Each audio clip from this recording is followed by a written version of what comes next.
to where I'm going. This is how we get to where we are. Hello and welcome to episode 4 of Rootabaga My Mises made on a foreign owl. with my guest Jordan Smith, an old expat friend, a California transplant who's been living in Chiba, Japan, on the outskirts of Tokyo for the past few years, where he plies his many trades and passions as a poet, professor, translator, sometimes rapper, and family man. You could also say he's a multilingual force of nature, to borrow his words that he uses in the interview you're about to hear. Pretty much every time I catch up with Jordan, he's involved in 100 new culture and language related projects. And his involvement in the Tokyo poetry scene just kind of blows my mind because he's so part of it now. And I don't just mean as an outsider or an observer, but I mean as someone who is really part of the scene as an insider, writing poetry in Japanese, and he's rapping in Japanese, and he's translating back and forth, and he's involved in poetry competitions, and he's involved in poetry journals, and as you'll hear later, a poetry-related project with BBC Radio. But before we get to Jordan, it's going to be a little bit all over the place, just like my guest. The episode is a bit all over the place because, number one, I interviewed Jordan over a year ago in Tokyo when I had planned on, cranking this out last year. By the time I got to editing Jordan's episode right around Christmas last month, I realized that there were some unanswered questions and some things that I wanted to talk to him about, plus the fact that it had just been a whole year since I interviewed him, so I figured things had changed for him as they had for me. So this episode is kind of broken up into two parts. One is my interview with Jordan in a cafe in Omotesando in Tokyo. It's a little swanky area, kind of known as the Beverly Hills of Tokyo, I think. And we sat in a French creperie last year on a crisp autumn day. And so it's a little bit noisy, and it was like one of my first interviews, so I wasn't quite handy with the equipment as I have gotten to be. Well, I hope to think anyway. But it was fun sitting there with him and kind of having life go on around us in Tokyo, where Jordan has made his home for many years with his family. And then part two, I called Jordan up last week, and we had a nice little chat on the phone from his home in Chiba, Japan, and from mine in Shanghai. And the quality's a lot different and a lot better. If you get to the halfway point, you're going to get a little different experience and find out a little bit more about what's been going on with Jordan since the first interview and kind of what he's got going on in 2019. And it's really cool. And it's also a little bit all over the place, bouncing around in time and narrative order. But that's what happens when two friends get together and just start chatting and hit the record button. So it may not sound like your typical interview. And the reason I say the episode is all over the place, like our guest is all over the place, it's because Jordan is all over the place. And I mean that geographically and just in terms of his passions and his hobbies and his career choices and his intellectual interests. So I just wanted to talk to Jordan about all those cool things that make him such an interesting and diverse person. And we talked about his passion for music and poetry and literature and how they all intersect with his crazy career and geographical trajectory. We talked about the keys to what make his life in a roaming multicultural family work. And then we talked about him creating poetry for the BBC in Japan's darkly legendary Sea of Trees, also known to some as the Suicide Forest, at the foot of Mount Fuji. The untied soul may seek return to the volcanic womb of a virgin forest, whose virginity is restored to semi-millennial rhythms of Fuji. I went there with 3 Japanese poets. So we went there and we all went our separate ways in the forest and went and hiked and had our experiences and wrote, and then we recorded readings of the poems in the forest. And we talked, just a lot more about his life as a roaming, intellectual, hepcat, poet, rapping, cool dude currently living in Japan with his wife and 2 kids. And because I want Rootabaga to always have a bunch of cool music, I coaxed Jordan into a multilingual rap. And by the way, it's a rap about being multilingual. And I got him to let me use some of his soon-to-be-released music. To kick it off, let me just dive back in with a little bit of a new track by Jordan, and then we'll start talking about one of his typically atypical days. This jam is dedicated to slaughterhouse immigrants, hot daughters of Danger Mouse, more than a smidgen of diligence, chip Pacific Rim edges, cutting into my tongue as I sip that ocean down and half of it spills into my lungs. Kamawang, heikiade kanke matakunai, trying to hack into the eyes of a blind giant online. Koi wa momoku to iwareru kedo, boku no koi wa Bonjour. Bonjour. Damn, Hey man, good to see you. Well, number one, starting with yesterday, what the hell did you audition for?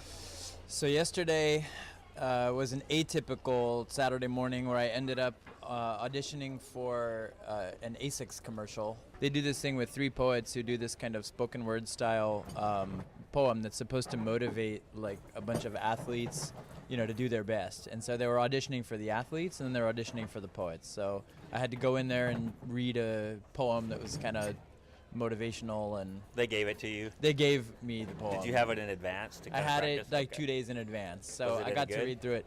I gotta say, when I first read it, I thought, no, this isn't very good. Actually, as a poem, you know, it's not great. It should be rewritten quite a lot, but there's enough heart to it that I could do something with it. And I think that like Tokyo has a really, really rich poetry reading culture.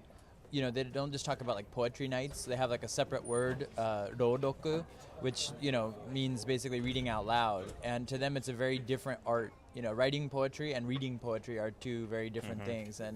And so I've been really involved in that scene, and it's taught me a lot about the kind of the power of poetry and the way that it means something different when you put voice to it. It was cool. Are there any people, say, who are known for their reading other people's poetry, but they're, you know, just their reading skills like you're talking about? Yeah, there are a bunch in Tokyo, and I know one girl who's actually I'm in a poetry unit called ATTA, ATTA, and one of the girls in that is not really a poet herself, but her reading skills are just amazing, and she's got this really, really cool voice. So we do readings together, and she's part of this poetry unit, but she's not a poet. So, reverse chronology here. Yeah. Completely. How did you get into poetry? You know, and especially like Japanese poetry, Yeah. because you haven't been in Japan for a long time until this. You know, you're in California for a long time, in Korea, and Yeah, I mean, I've been into poetry since I was a kid, just in the sense of like reading it and writing my own poetry. I started writing hip hop songs when I was in 6th grade. You know, just stuff that was going on, you know, in my life. And then in high school, the songs became a little more abstract, probably inspired by people like De La Soul, and, you know, so, you know, and then other people like Aesop Rock, you know, kind of inspired the changes of directions and this and that. So I've always written. And then in grad school, I started translating a lot and took a translation seminar with Michael Heim, who was the translator of like people like Milan Kundera, The Unbearable Lightness of Being, Yep. and stuff like that. So he was a really amazing guy and got me kind of hooked on translation. So then when I finished the PhD at UCLA, I went out, my first tenure track job was at Roger Williams University in Rhode Island. And I spent a fair bit of time up at Brown University, just kind of going to events because they had a lot of, you know, great stuff going on. And a poet, Nomura Kiwao, who's really well known in Japan, was there doing a reading along with the translators of his work. And one of them is a professor at Brown University, Forrest Gander, who's an incredible, I mean, I almost hesitate to introduce him as a poet and a translator. He's like the kind of guy, I mean, he's like you, like I want to introduce him as like a force of nature first and just tell you what an amazing soul he is. And then I'll tell you what he does, which is, you know, Right. he's an amazing poet and translator, professor at Brown, et cetera, et cetera. But I just kind of ended up hanging out with him, and he invited me into a translation project on this notoriously difficult poet, Yoshimasa Gozo. And then that book just finally came out like last year. So I ended up translating Yoshimasa Gozo and Nomura Kiwao. you were doing this while you were in the While I States. was still in the Yeah, States. So then, yeah, this is the roundabout version of the story. So then another poet, Mizuta Noriko, got an award, got a poetry award, and she wanted someone to translate her poems into English. She had got the award from like the Swedish embassy. It's called the Chikara Prize. And so her son was my advisor at UCLA, and she had apparently asked him, like, do you know any good, grads or recent grads, who might be interested in translating? And he said, oh, Jordan's been translating Japanese poetry lately. Why don't you see if he'd be down? So I translated a handful of her poems, and I came out for this symposium that was held in her honor after she won the prize. And I hadn't really thought about this, but she's the chancellor of a university system here, or she was until recently. And so the first time I met her, I came to Tokyo, for that about 3 years ago. And I was staying in the university lodging, and I got a call at like 9:15, and the conference was supposed to start at 10. And they're like, oh, can you come 15 minutes early? The chancellor just wants to talk with you. And I was like, oh, okay, yeah. I like throw on some clothes, cruise over there. And I get invited into the, the top floor, like super executive, really beautiful, office with like white leather sofas and flower arrangements and stuff. And she's like, thank you for, translating my poetry. I really love the translations. We look forward to spending the day together. Why don't you come be a professor at Josai? Wow, that's crazy. I was like, what? So anyway, long story short. Were you like immediately yes? Or did no, you like, I wasn't. Gotta talk to my wife. Well, actually, they invited me only for a 1-year visiting position. And I thought that that'd be really cool because I'd come here for a year. The kids would get to experience Japan. Then we'd go back to my job at Cal State Long Beach, which I loved and was tenure track. And I plan on staying there, for a very long time. But then Long Beach actually denied me. They said, you can't do a year visiting position somewhere until after tenure. And I was about 3, maybe 4 years away from tenure. So I was kind of like, oh, man. That's a long So I time. told that to Josei. I said, I'm sorry, I can't leave my position for a 1 year. And they said, well, then we'd like to hire you permanently with a promotion to associate professor. And I was like, oh, wow, okay. So sweetening the pot. They sweetened it quite a lot. And then, anyway, long story short, we decided to come here, give the kids an adventure. But this all kind of syncs up because, she remained chancellor for my first 3 years or 2.5 years in the position. And she created International Modern Poetry Center, which is a research center that also funded and hosted all of these incredible symposia with like poets from all over the world coming in. Great poets like Bei Dao, who lives in Hong Kong, and Moon Chung-hee from Korea. All these poetic heavyweights. It was incredible. So by doing that and by just kind of hosting and being the MC at a lot of these poetic symposia, I started getting to know everybody and reading their works and hearing what was going on in Japanese poetry. I then got invited to be the Japanese poetry editor for Tokyo Poetry Journal. And I put out a special volume last summer, summer of 2017, introducing kind of contemporary poets, the current generation. And so I translated about a dozen of them, and then I asked other translators to translate another dozen. And we kind of presented, the who's who of poetry now in Japan. And it was a really cool volume. But at the same time that I was here, like as I started making friends with poets and I started translating more, my own poetry writing started coming out more and more in Japanese. And so I started doing kind of bilingual poems where I'd write the first line in either Japanese or English and then translate it really loosely into the other language. Then I'd write 2 verses and just kind of let them go wherever they went, following sort of rhyme and sound and thought back and forth in each one, and then kind of would pair them together in these helix poems, as I've been calling them. And then I entered like Poetry Slam Japan last year. And would you say that style that you're working in, is it like kind of unique? Anybody else doing it? Does it follow a tradition, or you just kind of winging? It's a bit of innovating. It's influenced by a lot of different things. I mean, it's really weird because my influences are like a mixture of LL Cool J, Shel Silverstein, a bunch of literary theory, my own like proclivities and loves and interests, and then a bunch of Japanese poets that I've translated. And so it's really kind of unusual. I gained this really weird type of minor, fame in the poet world when I made it into national finals in Poetry Slam Japan. And then I thought I would just get crushed immediately, but I made it into the final round, which is That's top. crazy. And the it's top here in 4. Japan, and people are invited internationally to, or was it? No, it's all Japanese. Okay. So it was like there was a Nagoya slam, there was a Osaka okay. slam, there were 2 slams in Tokyo, and you had to like make it through those to like get to the national finals. So as we got down to the last two performances of the night, like I was the second to last performer, and like after I did my performance, you get scored. There are judges right away, so I got the scores went up, and I was like super far in the lead, and I was like, what? How did this happen? And then the last guy comes up, Nakauchi Komoru, who's a TV talent and a comedian, really cool dude.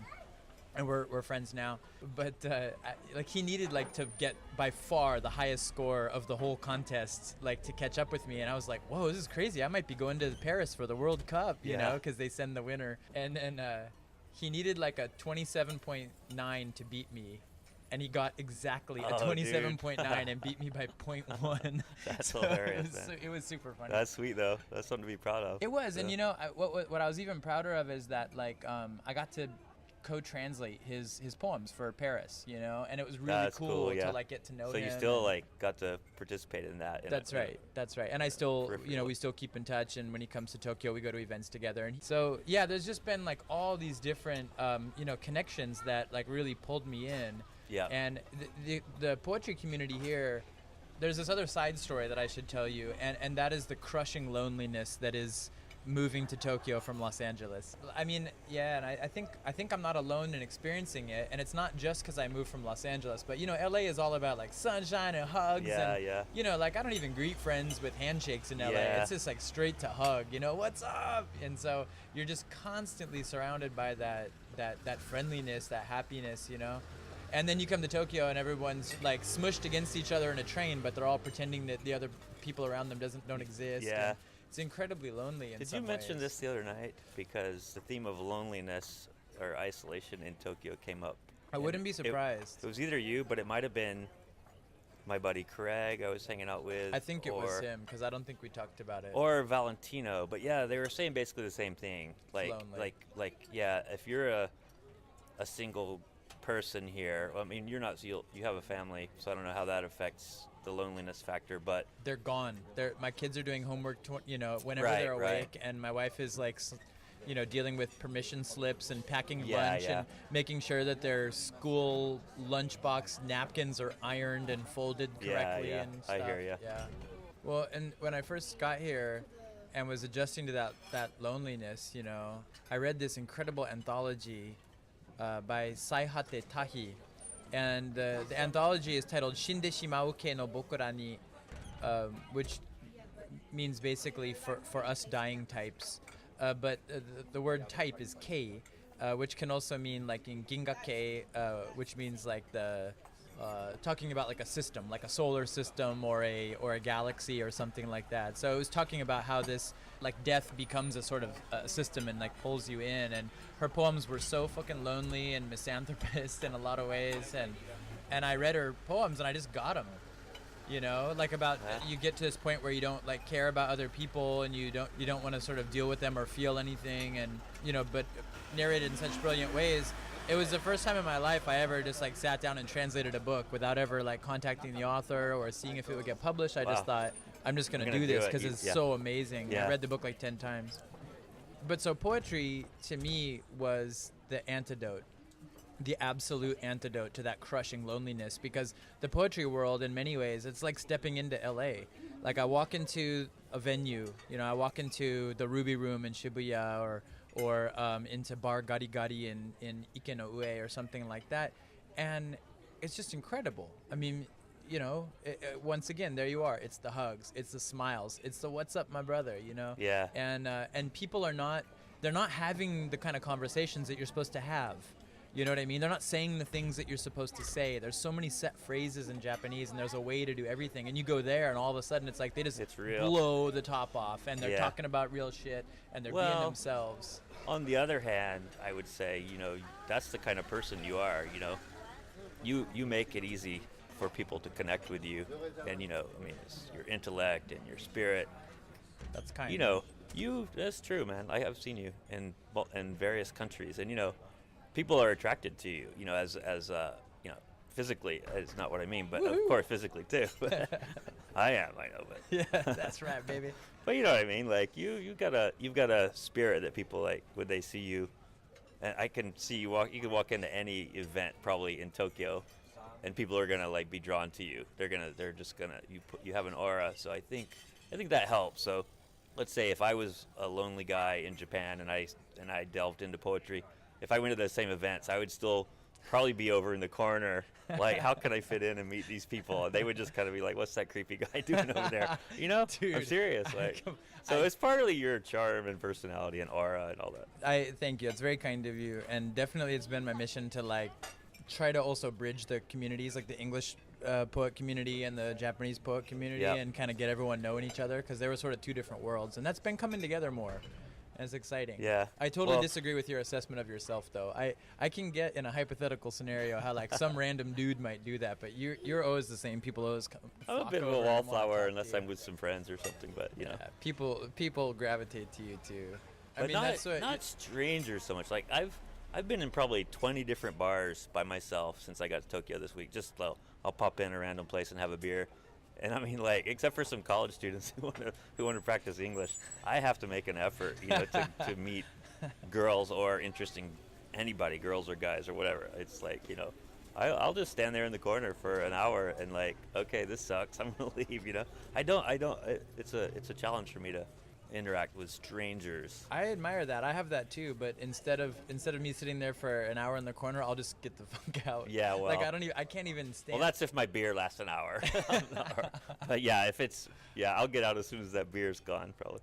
I think that's also why I used to drink so much, because it's like I have this intense desire to be with people and talk with people, you know, like a dog. Like I just gravitate to people, and a conversation is like getting scratched behind the ears, but I'm also so paranoid of talking to another human being that unless I was out with friends, I would need like 10 beers before I could really just be myself and walk up to people and say, you're interesting, I want to talk to you. Well, that's me. I still use alcohol as a social lubricant. It's kind of my only way. Like not my only way, but it's definitely, I still rely on it too much, you know. I do. It's a good social lubricant. That's why I think like 90% of the adult world uses it, you know. Right. Like, right. Well, it's funny that because this whole path of this conversation right now was going back to a question that's been in my head for like 30 minutes, but like you're kind of into this, like you're doing a lot of things with, you know, academic poetry and literature and translating, but also you're doing a lot of street kind of underground stuff in clubs and cafes. Did you have to was it hard to find that? Did you have to go search for it, and did you have to go into events without knowing anybody, or did you get pulled into it by people you knew? It was a bit of both. Usually nowadays there's somebody that I know that's going to be in an event, but it has been the case where I just showed up at events not knowing if I would know anybody, and then it ended up that I knew people there. Hey, let's I'm going to pause for a sec.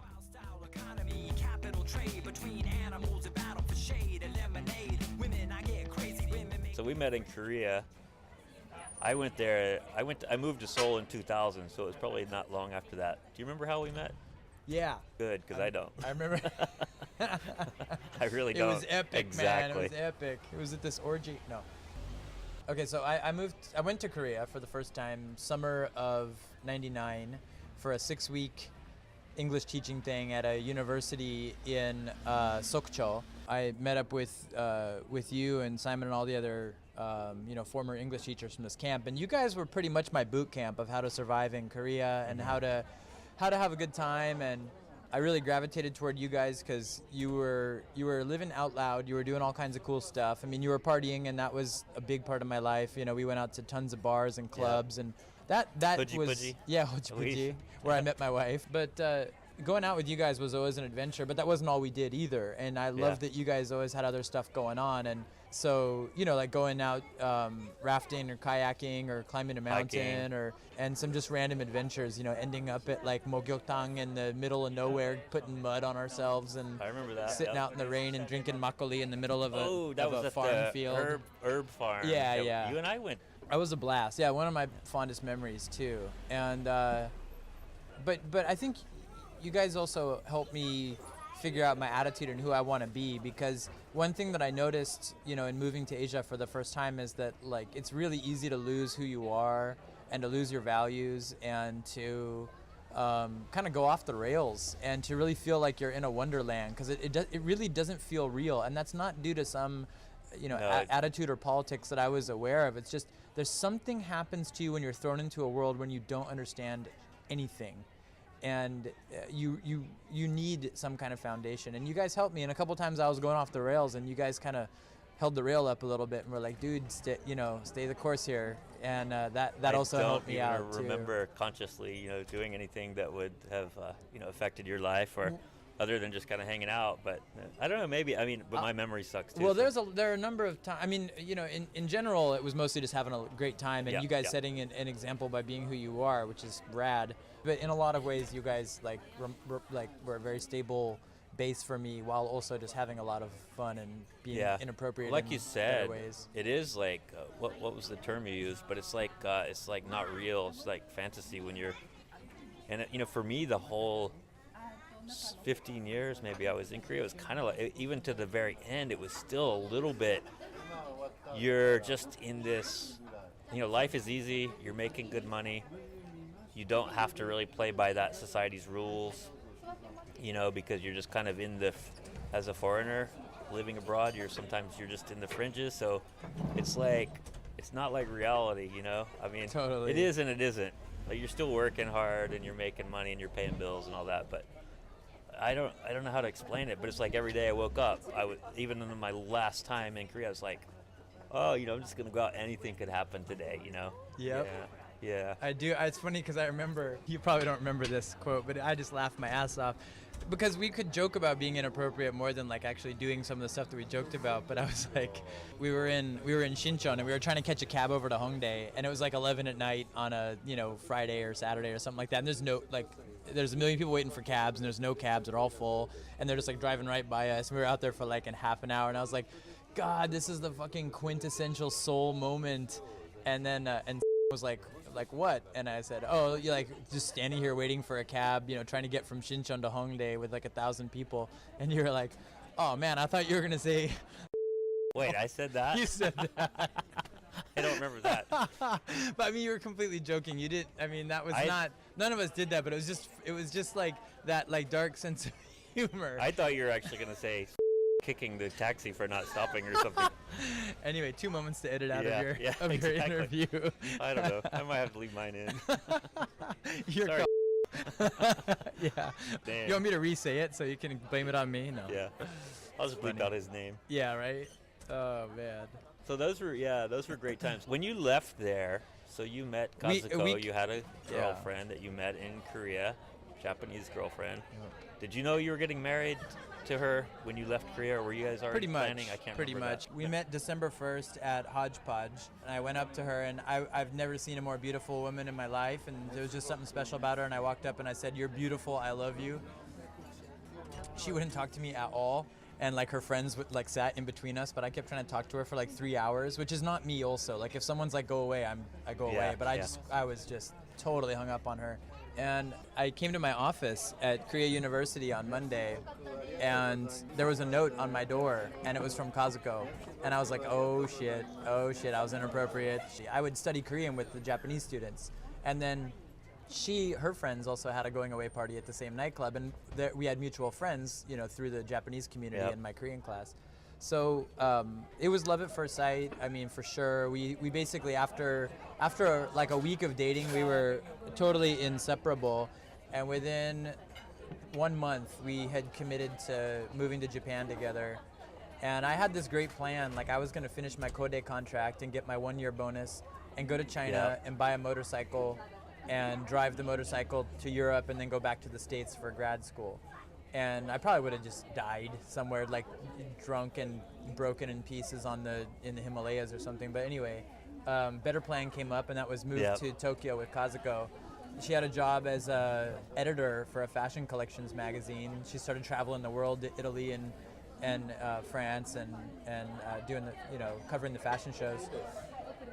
So yeah, I left. I remember. I left in February, and we basically moved in together in Tokyo after that.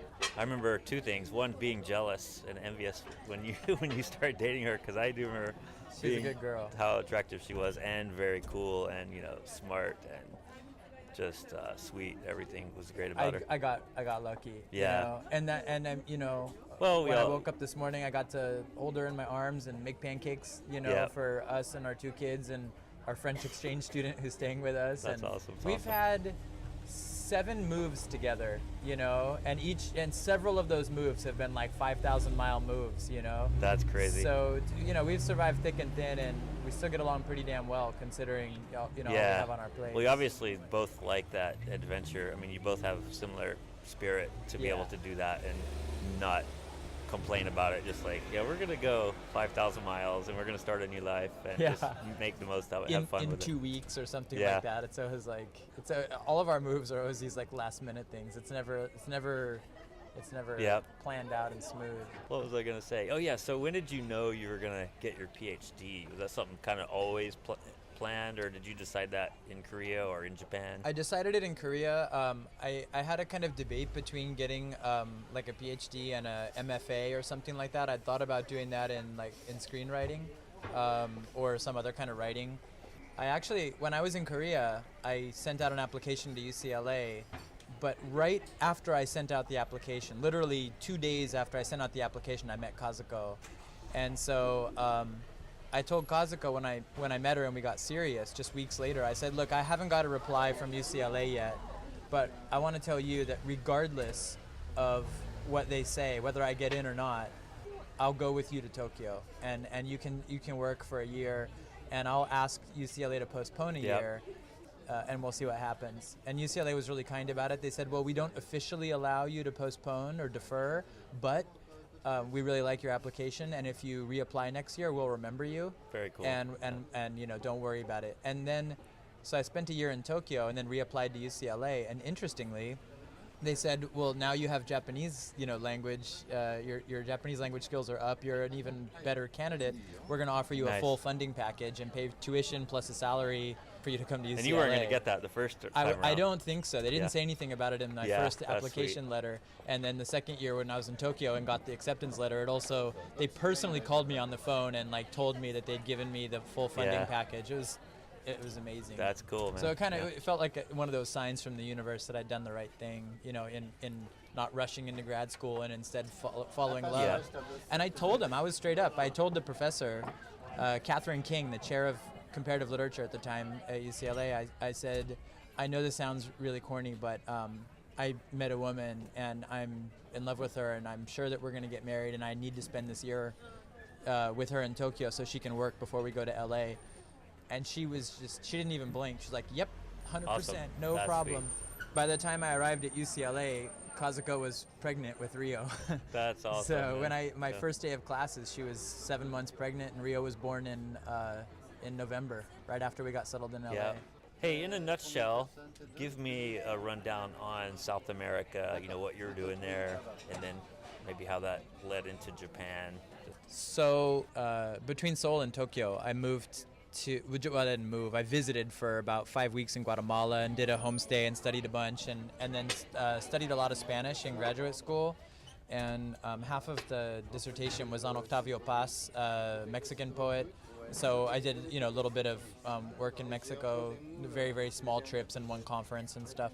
But I went down to Peru for a couple of research trips during grad school, and I did some research on the Nikkei population, the ethnic Japanese population in Lima, and kind of looked at ethnic Japanese writers in Peru and the whole continuum of like first generation Japanese who were there and were writing still in Japanese, and then as the second generation came in and they kind of evolved towards Spanish, and then third and fourth generations and people who are kind of part Japanese and part, you know, Peruvian or other ethnicities. Yep. Looking at what ethnic identity means as they kind of get farther and farther away from, you know, this imaginary epicenter of Japanese-ness. And so writers like Jose Watanabe and Fernando Iwasaki and stuff like that. Really, really cool community, and went down there and hung out with the Japanese community and the Okinawan Prefectural Association, and that's met a lot of obviously locals. just a really unusual and unique situation. Just the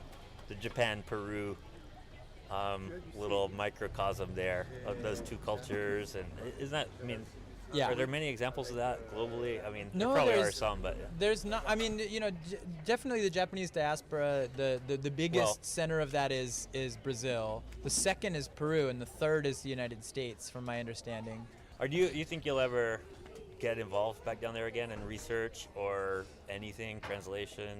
I would like to. I just translated something from Spanish on the buto, modern dance form, written by a guy from Mexico. So, from Spanish into English. And that's, him writing in Spanish about Japanese culture and about Japanese culture in Mexico. So, and I get those requests from people that know my graduate work, and they know that I do stuff kind of between Japan and Latin America. So those requests come in once in a while. But yeah, where do you see yourself in 10 years? Woo! 10 years. Okay. Well, there's a number of different tracks. I'm really enjoying poetry. Really enjoying the opportunities that come from that.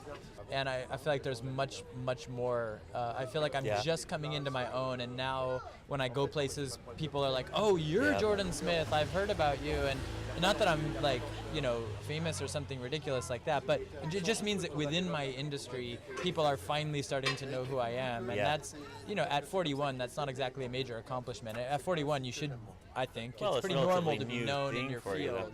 The poetry aspect that's true. Wouldn't you say? Yeah, no, it's true. It's true. But I would really love to keep working on writing in Japanese and writing kind of between languages and doing creative projects. I also have had more opportunities to collaborate with other writers and other types of artists, and I'm right now planning some collaborations with a filmmaker who's also coming to the event today, Sasaki Makoto. He's a director and producer and stuff, and I like him a lot. And so I'm hoping to collaborate more on creative stuff. That's with the aim of wishful thinking more than actual any concrete proof that would justify this prediction. That's where I'd like to be, is doing more creative stuff, maybe kind of in Tokyo or between Tokyo and California. Got ya. You think you would ever get a gig with somebody like Haruki Murakami, some like that level of translation, or is it even something you would want to do? Or it's possible. I think. I mean, there's a lot of people who are already kind of lined up to translate Murakami, but and I'm not super duper interested, in working on his stuff at this point. I think there's other people that very capably handle translations of Murakami Haruki, but there are other writers. I'm more interested in finding the new writers who are going to be what everyone calls the next Murakami Haruki. And there are actually a number of those writers who have said, please translate my stuff, or feel free to if you want to, and so I do plan on working on that. And I also kind of pride myself right now on translating people that I think are really going to be big time. And a lot of the poets have won major awards in Japan, but they're completely unknown outside of Japan. And so I try to find these poets that I think translate well and that are also doing something that doesn't fit necessarily with what a Japanese author is supposed to do, and then try to introduce them to the English-speaking world. That's great. Yeah, I like that track. I hope maybe we should wrap it up. Should I do a little thing? You want to do it walking down the street? Sure. Let's go. Mu, ku, haku de nashi. Bokoko o stete, ryugaku de banaku. Kaitaku no kyohaku no kohaku no shukaku. Shakuhachi no hashi o bokyaku ni kakeru. Shuraku e wataru. Kyukaku de wakaru. Ajisai no sai no golden gai no haru to natsu no aida. Chuto hanpana jiki. Kofun to kafun, mainichi no happu shiki, boom, boom, boom. Mu kuhaku de nashi, bokoko stete, ryugaku de banaku, kaitaku no kyohaku no kohaku no shukaku, shakuhachi no hashi o bokyaku ni kakeru, shuraku e wataru, kyukaku de wakaru, ajisai no sai no golden gai no haru, to natsu no aida, chuto hanpana jiki, kofun to kafun, mainichi no happu shiki, boom. Yobuseo. Yobuseo. Hey, dude. What's up? Hanging out. How you doing, man? Hanging out in... I am in glamorous Chiba, Japan. What's new? Man, this was such a big year. 2018, I had a book of poetry come out with 2 Japanese poets, and we got to debut it at University of Iowa and Prairie Lights Bookstore in Iowa City, thanks to a good friend of mine, Kendall Heitzman, who's a professor there. The book was called Square Root of IC Redux, with Japanese poets Kanye Naha and Nagae Yuki. A really cool mix of bilingual and multilingual poems, collaborations, all kinds of cool stuff. And then, way too much to even get into. But I guess the other big highlight was this project I ended up doing with BBC Radio 4, A couple of producers came in from England, and we journeyed to the forest called Aokigahara. That's the proper name, but it's also known as the Sea of Trees, and like the Jukai in Japanese. And then globally and in Japan too, I think it's also known as the Suicide Forest. And it's at the base of Mount Fuji, and it's been getting a lot of pretty suspect press attention thanks to one kind of idiotic YouTuber and some sensational documentaries and stuff. So BBC Radio producer Anishka Sharma got this idea of wanting to visit the forest with a group of poets and to have them just kind of experience it as it is and see if really that it's just kind of steeped in its reputation, or if you can have a more direct encounter with the forest itself, with the place itself, and what kind of a voice does the place itself have when you almost translate that feeling and that experience into poetry. So I went there with 3 Japanese poets. It was really cool trip. So we went there and we all went our separate ways in the forest and went and hiked and had our experiences and wrote, and then we recorded readings of the poems in the forest. And then it was made into a half an hour radio spot for BBC4. It was broadcast in September of 2018, actually on International Suicide Prevention Day. Wow. I'll definitely put a link to the BBC thing there. So following up on that, all 4 of us wrote a few more poems in English or Japanese and then kind of worked together to translate them into the other language. And we produced a bilingual volume of poetry that's called Sea of Trees, Poetic Gateways to Aokigahara. That just came out from Tokyo Poetry Journal's imprint series in a 80-page book. And we're launching it actually tomorrow at Omotesando Spiral, kind of a discussion and reading event there. Was that a spiritual feeling for you, being there, walking through the forest and creating poetry? How did that feel? What came out? Man, absolutely. The first second that you step into the forest of Aokigahara, it's an extremely powerful feeling. And I mean, it could come from a number of different sources. There's a lot of different ways of explaining it. I think one is, of course, that I had done background research and reading and had just heard about this place for years. It's in Murakami Haruki's novel, Kafka on the Shore. I'd seen the films, I've seen the documentaries and stuff. So there's that. And then there's also just my active imagination. There's the fact that there's a huge sort of, energy field and magnetic field and just the pull of Mount Fuji, because you're at the base. And the forest grows over the old lava flows, because every time Fuji erupts, it destroys that forest, and the lava cools, and then the forest kind of regrows over the lava. So it's this really twisted, bent, kind of cavernous forest floor with roots sticking out in all these different directions. And it's a beautiful, peaceful, rich place in and of itself. And then when you add the reputation, not just of the suicides, but of the history and the legends that go along with it. There were cults as far back as, 500-600, maybe longer years ago, that would make these pilgrimages from the Tokyo era or all around Japan. And people would go there to worship. They'd crawl into these kind of lava caves at the base of Fuji, among the roots in the forest, and kind of, pray. And it was also known as a forest where people would bring the elderly, to kind of, abandon them and let them die peacefully in the forest. And Wow. So it's just got, all these different things going on, in addition to just being a beautiful place, a beautiful, quiet, peaceful place, So yeah, it was. Did it feel haunted to you? It felt alive, and you could feel the voices. You could hear the voices. It felt like there were as many sort of souls there as there were trees, and there are as many, trees as there are people in Tokyo. So even though it felt really peaceful and quiet, it also didn't feel lonely at all. You felt like you were just, surrounded by life itself. I mean, it was a mysterious place, and I don't know, I may have said this in the BBC program or not, but, and I don't know if they cut this or not, because maybe it was too sort of weird to even put in a BBC radio program, but it really felt like at any moment, walking across that forest floor, that a person or a being or something could just walk up and, and I'd say, where are we? And they'd say, oh, this is the other side, I mean, it feels like a place that's in between life and death, in between this dimension and the next. And it's felt like a place where God or gods or things that come and go between, dimensions or worlds or levels would just be chilling. It was that kind of place. It's a very, very cool spot. Yeah. I definitely hope that the book will draw some attention to the place, not as just the scary, dark suicide forest, because it's kind of haunted, not in a sensational way, but like definitely with presence that most places don't have. That's cool. Well, and then so you got the BBC thing, you got poetry. Yeah, the other project that I have going is I finished a kind of a small album project, 8 songs, with Darren Dollinger. He goes by the name of D. Dollinger.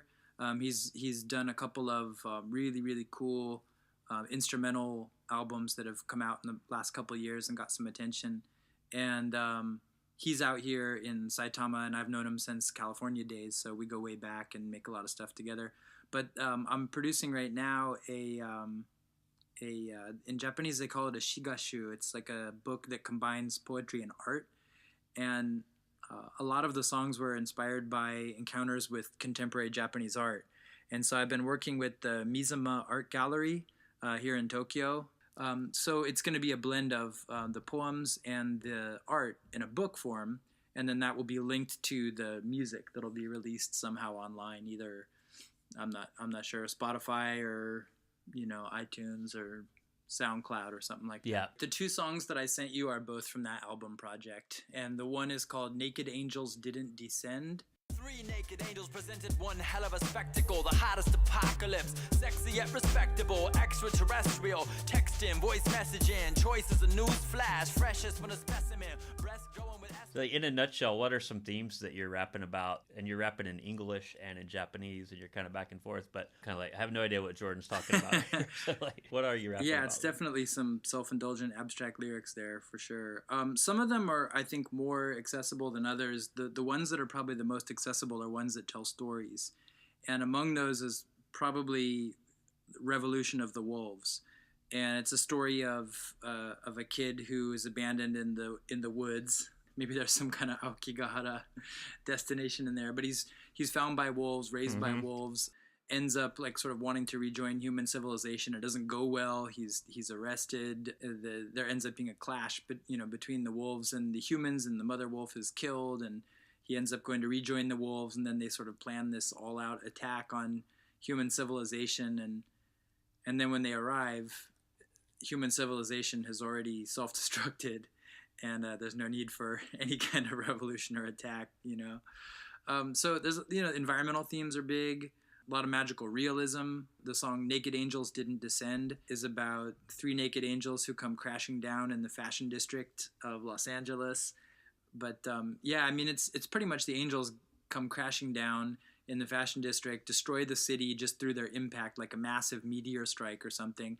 The whole city is kind of scrambled, and as it puts itself back together, they end up wiring the angels' veins into the city infrastructure and creating like the entire city as a direct passage to heaven. And so it's a metaphor for a lot of things, but it's also partly about the free flow and the free movement of people around this earth and into the other world or the afterlife or heaven. It's definitely a mix of like magical realism, storytelling, and literary theory.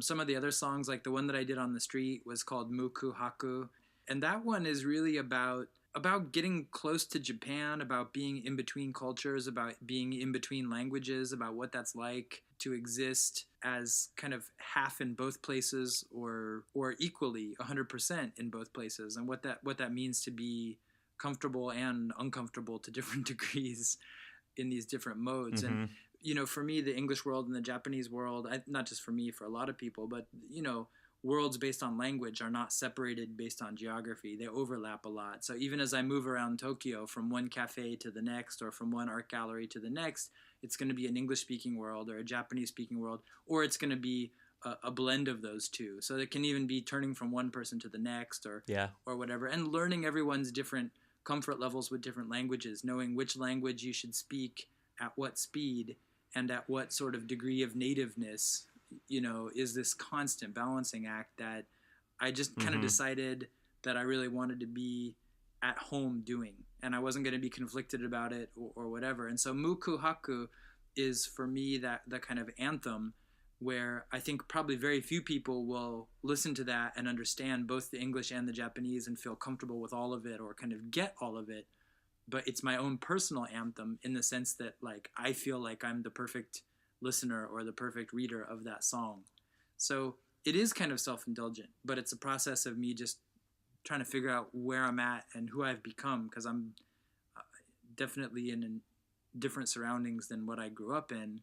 And I felt like I kind of needed this album project to put down some new roots right where I am, instead of thinking my roots are supposed to be somewhere in the past or somewhere else or on a certain side of a border or something like that. Like my roots are where I am. Like this is where I am and I live here. Yeah, that was another one of my questions, kind of. It leads into a question I had from our previous interview, and it's just that, you have a Japanese wife and kids who are growing up in a multicultural family, and you were talking about in the interview, like you've had like 7 moves of 5,000 miles and a couple of major moves around the globe, back and forth, LA and Japan. Or is there a key to making that work? Not everybody could do that.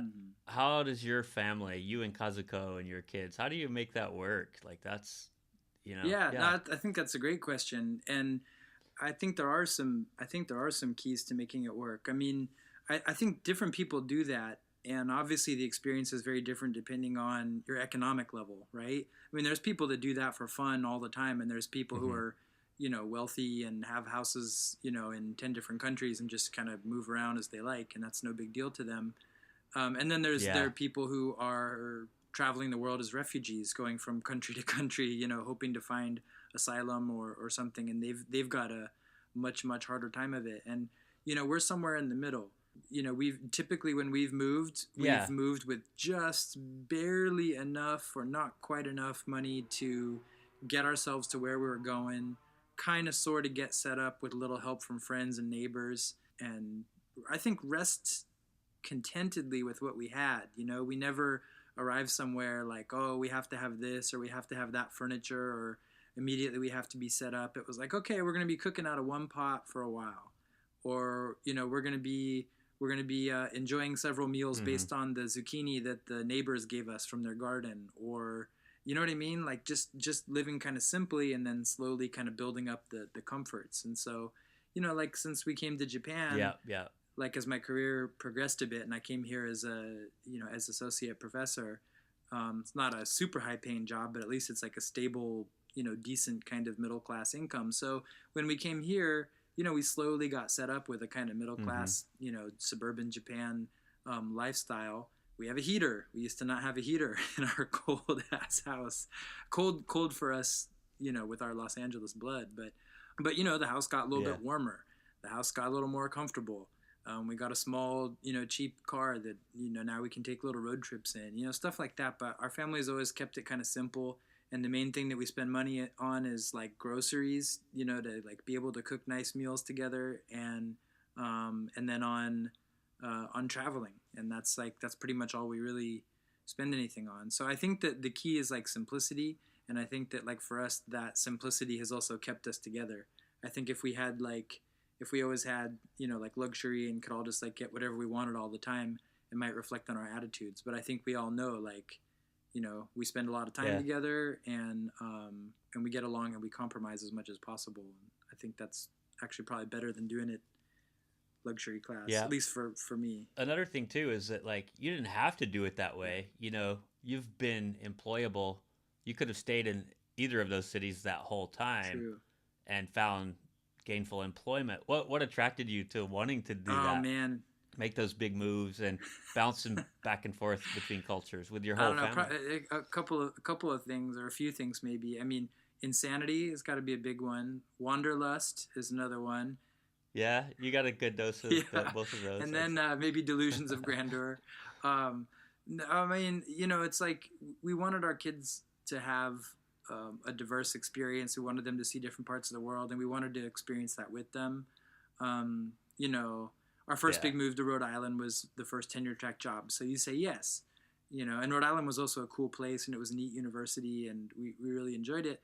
And we would have stayed there. And then the tenure track job in Long Beach came up, and that seemed like a really obvious decision to move back to the West Coast where all my family is and we love so much. And then this Japan offer came, and it's like, okay, well, the kids have never experienced Japan, you know, like we'll all learn a lot in the process, and we're doing that. And now it looks like, you know, in the near future, we may be engineering a move, you know, back to LA. So it's hard to say, but we always were choosing something that we felt like would bring us an adventure and a new experience. And yes, in every case, it was a positive thing. We've never left a place because we ran out of options. We always left a place because we actively wanted to see what else there was and see what was coming next, you know, what more the world had to offer in terms of experiences and new friends and stuff like that. That's cool. I think that could be inspirational to a lot of people too. Just like if a single person like myself, you know, can do it, it's quite easy actually, obviously. But you know, but it's also possible for somebody like yourself who's, you know, got a wife and 2 kids, and I think that's awesome. What happened when that day arrived in Los Angeles, California? God's architecture always works with the bricks we built, and he always sends emissaries and forms the locals will instinctively worship. Naked angels didn't descend, they came crashing down, crushing traffic in the fashion district, laughing out hymns. Thanks for listening, and please look out for the next episode. I'm super stoked to finally share my unusual and fun interview with Dave Sperling, a very early internet entrepreneur and a legend to thousands of English teachers around the globe, for his website, Dave's ESL Cafe. And please subscribe on your favorite podcast platform to get new episodes, and head over to rootabaga.org, rootabaga.org, for links to the original music you hear in the podcast. And also a huge thanks to Jordan for his time, and my buddy and colleague Connor Doherty for his really helpful feedback on Rootabaga. And until the next episode. Crashing a Playboy mansion, bunnies bugging the smug, plugging into the Charlie Manson. Foyer at a parlor, a star in a velvet smoking jacket, like what's up, doc? Hair clean but unkempt, face obscured by lingering smoke, ribbons and mint. A chin here, eye there, another hint of a smile. Bibliophile on the wreckage of carnal knowledge compiled. In this way, the angels reassembled the conjunction of aesthetics and ethics